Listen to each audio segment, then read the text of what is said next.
T-minus 30 seconds and counting. All right, Jeff. It's time to hand this show over to Mission Control so we can listen in on the final countdown. Let's do it. Let's light this candle. T-minus 10, 9, 8, 7, 6, 5, 4. Command engine start. 2, 1.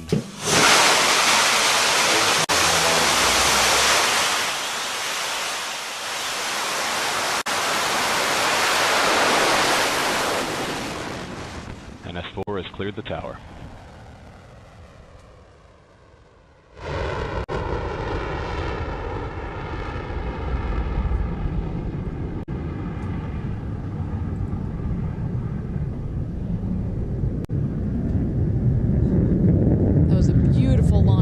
Shepard rocket here from West Texas. You're watching live. 5,000 feet and climbing. Coming up in a couple seconds here, we'll hit max Q. This is the point where the aerodynamic stresses on the vehicle are at its max. 15,000 feet. There we've hit max Q. We're about to go supersonic, meaning we're breaking through that sound barrier right now.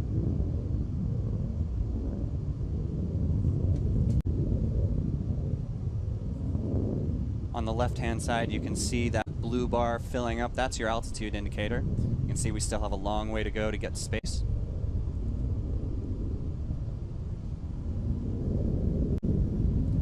$50,000 feet. We are still accelerating at full throttle right now. Looks like a beautiful burn on that BE3 engine. You got a nice shot right there.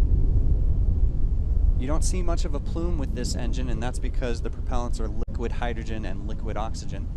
So it's actually a very clean burn.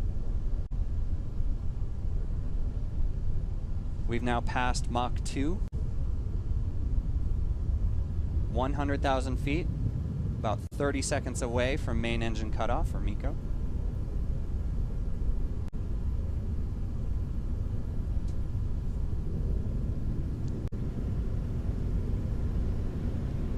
Again, you're watching our live launch broadcast. It's the 4th flight of this new Shepard rocket.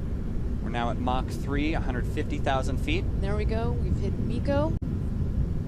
Main engine cutoff. Right on target. 200,000 feet and climbing.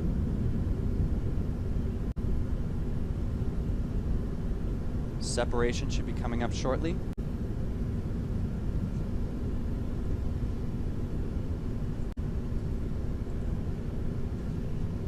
And there it is, separation. Separation confirmed from both vehicles.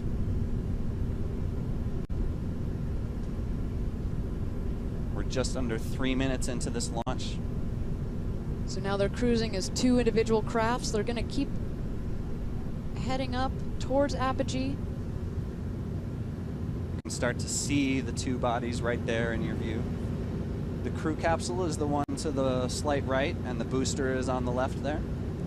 Jeff, at this point, if you were there in the crew capsule, you're going to start feeling that weightlessness. You're going to start to unbuckle, do your somersaults. Start doing somersaults. Look out that window. You can definitely see the blackness of space from there. Now, even though they're still going up, they do feel weightlessness. They're effectively in a free fall, so they can do whatever they want. If there were astronauts on board. Right now, we have those research payloads on board. Those research missions have started. They're probably getting some great data right now. You get some really clean micro Gs with the trajectory of our new Shepard rocket. Several minutes of micro G, which really you can't get any other way unless you get up here. All right, we've hit apogee.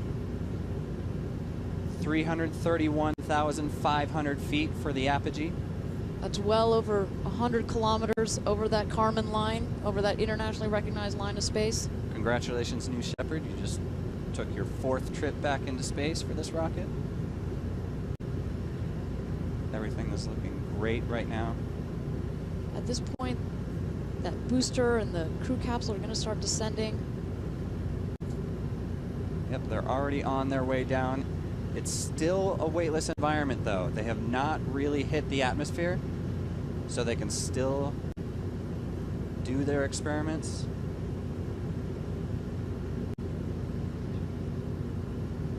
We have about 1 more minute of weightlessness before that booster will start hitting the atmosphere.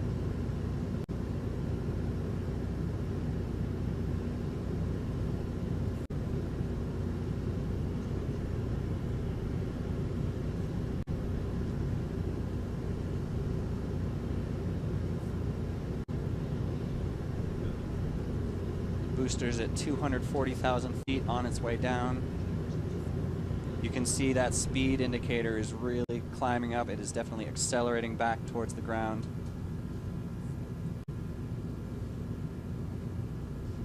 So the crew capsule is also coming down, and actually Forward fins just deployed really quickly on the booster. what might be slightly counterintuitive to our audience is the peak Gs that you get while an astronaut in that crew capsule comes during descent. You're going to peak at about 5 Gs just momentarily. Very briefly. The booster's actually hitting its pierce point. It's about to re-enter the atmosphere. This is the point where it can actually start steering back to that landing pad. It's using those aft steering fins to guide its way back. You can definitely see that those wedge fins have been deployed. Again, that's adding stability to the rocket, makes it want to come down naturally. It's slowing upright. down now. You might be able to hear a sonic boom coming back as it dives back down through the sound barrier. 30,000 feet altitude. Those drag brakes should be deploying soon. There they go. You can see them. Nice and clean. Watch how it's cutting that speed. 10,000 feet. That engine should be relighting soon. 5,000 feet. There's that engine relight. 1,000 feet. Landing gear deployed. 5 miles per hour.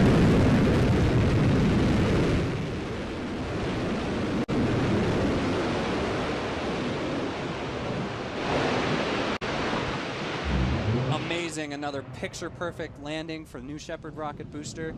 Let's cut over to the crew capsule because it's about to deploy its parachutes. What a beautiful landing. You see that control, that hover? There we go. We've got the 2 drogue chutes which have deployed. That means we are executing the primary mission of today's flight, which was to test the redundancy with our parachutes.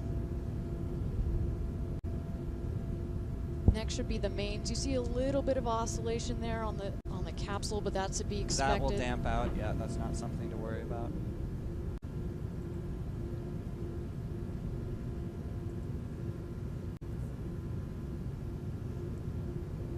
That crew capsule is about 14,000 feet right now. Again, you're watching a live launch and landing of the New Shepard vehicle. This is the 4th time that it's gone into space and landed. We're just waiting for our crew capsule to descend here. We're testing a 1 chute out. Those main parachutes should be deploying soon, and that should help with the coning that you see, that kind of oscillation. There go the main parachutes. You can see how it's damped out nicely. And those 2 parachutes are inflating right now. You can see that the speed has dropped down to just 20 miles an hour. Full inflation on both of those. Beautiful. There's almost no motion with that crew capsule anymore. That's a great ride. There you see the hills of West Texas there in your background. If you're an astronaut coming down, you're going to see the Earth coming back at you. It's 1,000 feet off the ground. There's going to be that retro rocket system that fires just in the last second before touchdown. Keep in mind it does kick up a lot of dust here. in the West Texas desert. It looks like a hard landing, but really it just is a soft, pillowy touchdown at about 1 or 2 miles an hour. And that's coming up in about 15 seconds. We should see that happen. 10 seconds to touchdown.